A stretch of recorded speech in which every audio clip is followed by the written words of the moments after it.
Iteka n'umunezero ntangere vyo gusubira kubana namwe banywanyi mudahwema gukurikira ibiganiro n'amakuru tubagezaho minsi yose kuri imbonesha kure ya Hejuru TV. Uyu n'umwanya w'amakuru agezweho kuri uyu wa gatanu kw'itariki 9 ukwezi k'umunani 2024 tubazaniye amakuru arabana b'abarundi bavanywe i Dubai bashikanwa mu gihugu c'u Burundi ndetse batari bashika mu miryango yabo baca bafatwa n'iperereza vyihuse. Reka rero tubanze tubibutse ingene boba barafashwe muti vyagenze gute.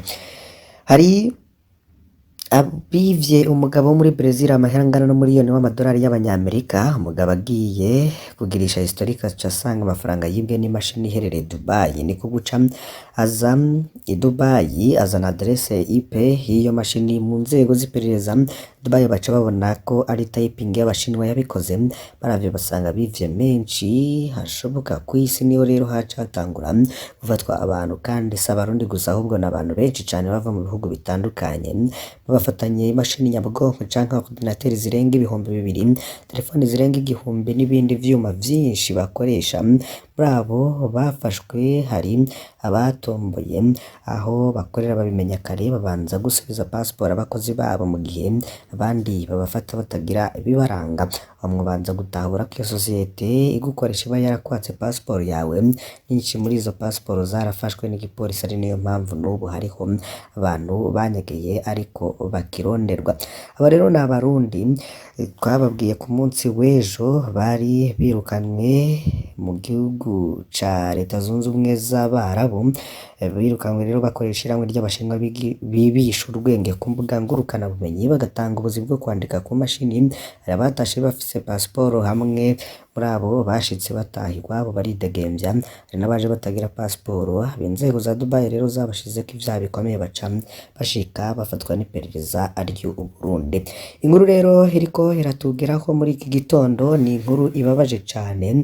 Imiryango y'abo barundi baherutse gutahukanwa bakuye Dubai iriko isabwa amafaranga n'abakozi b'iperereza ryabafashe. Ejo rero niho twabahaye iyo nkuru y'abarundi batazwi igitigiri baherutse gutahanwa igihutihuti bakwiye ku buzi i Dubai. Ico tumaze kumenya nuko rero mu rwi wa mbere w'abarundi washitse Bujumbura itariki ya 15 ukwezi kw'indwi 2024, no mu rwi wa kabiri washitse itariki ya 23 ukwezi kw'indwi 2024. Kuva bashika baciye bafatwa bafungirwa mu busho bw'iperereza. Imiryango yabo ntiyigeze imenyeshwa ko bagarutse mu Burundi. Uko baje bambaye niko bacambaye, kubera ko bari bakuwe ku buzi bavayo ata kintu cabo bashobora guhitana. Mu nkuru twabahaye rero twababwiye ku munsi w'ejo nuko abo bantu bagirizwa kuba bakorera amashirahamwe y'abashinwa bibisha urwenge. Gusa rero ikigezweho nuko abakozi b'iperereza nabo bariko ngo barakora ubusuma bushasha. Muti vyifashe gute mu kwanga ko abo barundi baherutse gutahanwa babonana n'imiryango yabo? Abakozi b'iperereza babibonamwo urudandazwa rushasha. Hari umuryango waraye utanze intahe igira iti mwiwe ari mpejeje kuraba inkuru y'abantu bakuwe Dubai, jewe harimwo wanje umuvyeyi w'abana batatu yari yagiye kwisumamwo. Uyu munsi bakwijwe indwi zibiri bari mu nzu mu mpuzu baje bambaye kuko ntaco bazanye. Iwacu bamukuye imbere yaho aba, ivyangombwa bifise bikwiye, aho bari ntawubagemurira kuko ntawubabona. Ugiyeyo aha ibihumbi 20 y'amarundi umupolisi kugira ngo murabire ko wiwe ariyo akiri. Ubu turanka amatelefone yo gusaba amahera bahereye ku bihumbi 300 y'amarundi rubageze ku bihumbi 500 y'amarundi ngo agaburwa na benshi. Ntawuzi ko babafashe bugwate n'ivyari vyo. Ko no hanura umuntu afise wiwe ari Dubai ko yoba arabaza ko ariyo akiri, kuko ngo abo bazanye ni benshi. Natwe kubimenya nuko hari umubanyi bari kumwe bari bafungiye hamwe, we mu nyuma baramurekura arabitubwira, ariko nuyo atuburiye havuye asubira gufatwa.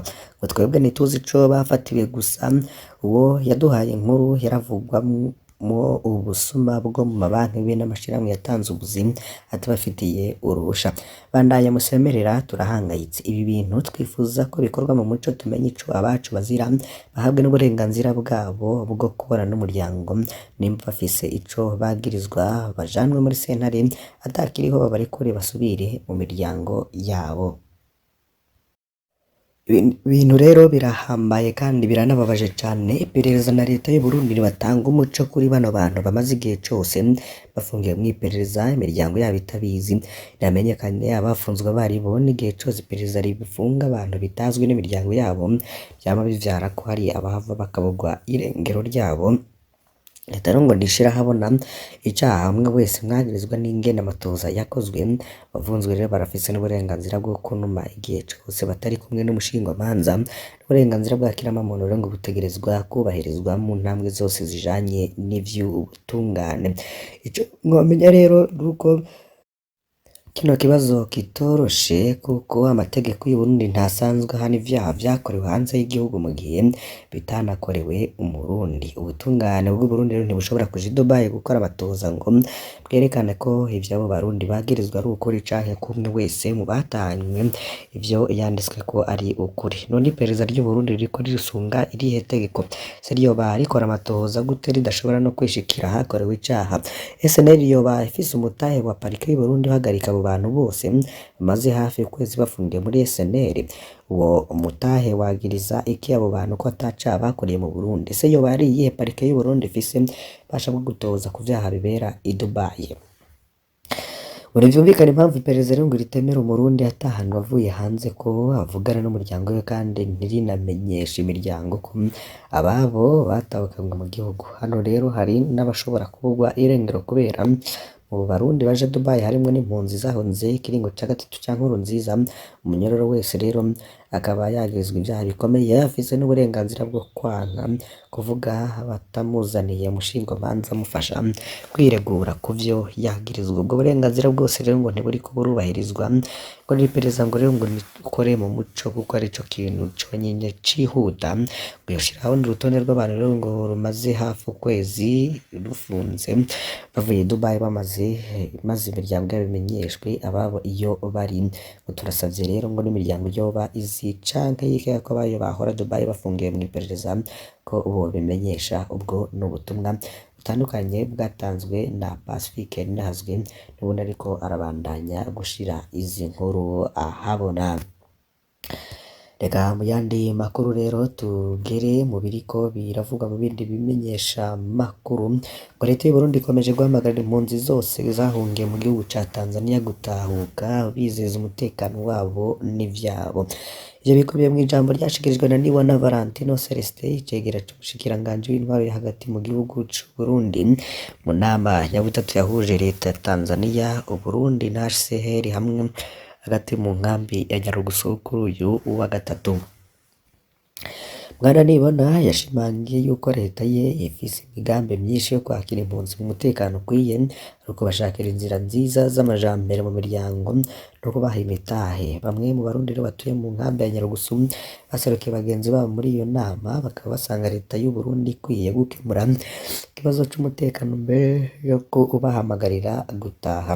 Ku ruhande rwayo leta ya Tanzania yisanga umugambi wo gutahukana impunzi ku bwinshi utagiye mu ngiro kuko vyari bikenewe. Leta ye yemeza ko kuva mu kwezi kwa mbere y'umwaka turimwo maze no gutaha abarenga gato 9,260 mu gihe hari hakenewe tahukanwa abarenga 28,456. Bwana John Warioba Mwita n'umuyobozi ajejwe impunzi mu ntara ya Kigoma wari muri iyo nama.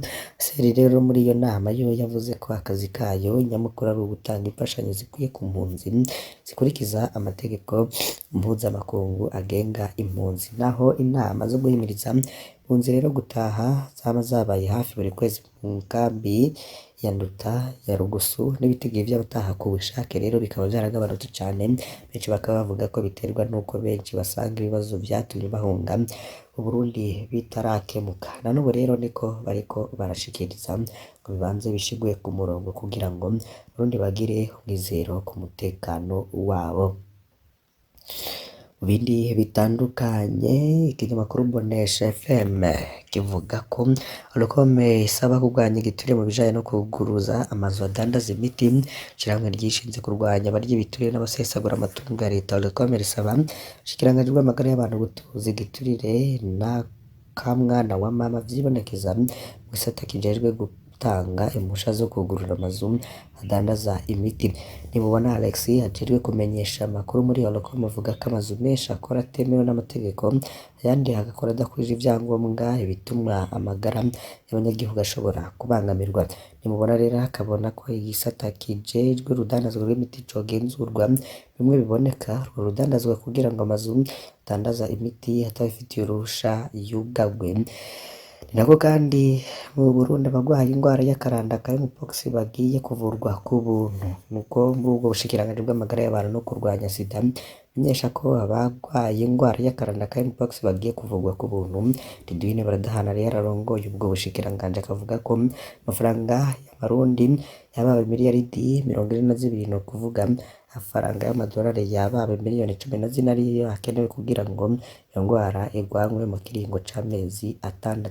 Baradahana rero akamenyesha ko abantu 55 aribo bamaze kumenyekana ko bagwaye iyo ngwara mu kiringo cabaye imisi 15, ikaba imaze kwibonekeza cane mu karere k'ubuvuzi ka Bujumbura Nord, ariko kandi ko no mu gihugu cose muri rusangi aho imaze kwibonekeza mu turere tw'ubuvuzi 25 kuri 49. Muganga Didwine Baradahana rero akabahamagarira abanyagihugu kwikingira iyo ngwara, nayo abibonye ko ibimenyetso vyayo kwihutira kuja kwivuza kuko ivurwa ku buntu, kuko itwara uburyo bwinshi ku buryo umuntu atoshobora kuburonka. Ngo wese rero ngarwaye ngo yishikane ngo maze avurwe. Ikindi niko Bujumbura buke bw'inoti z'ijana buriko butuma abakora bahomba. Ni bamwe rero mu bakora akazi ko kunguruza abantu n'ababafasha canke abakomvayeri bakorera mu gisagara ca Bujumbura biridoga ko ubukene bw'inoti z'amafaranga 100 bwibonekeza buriko butuma bakora bahomba.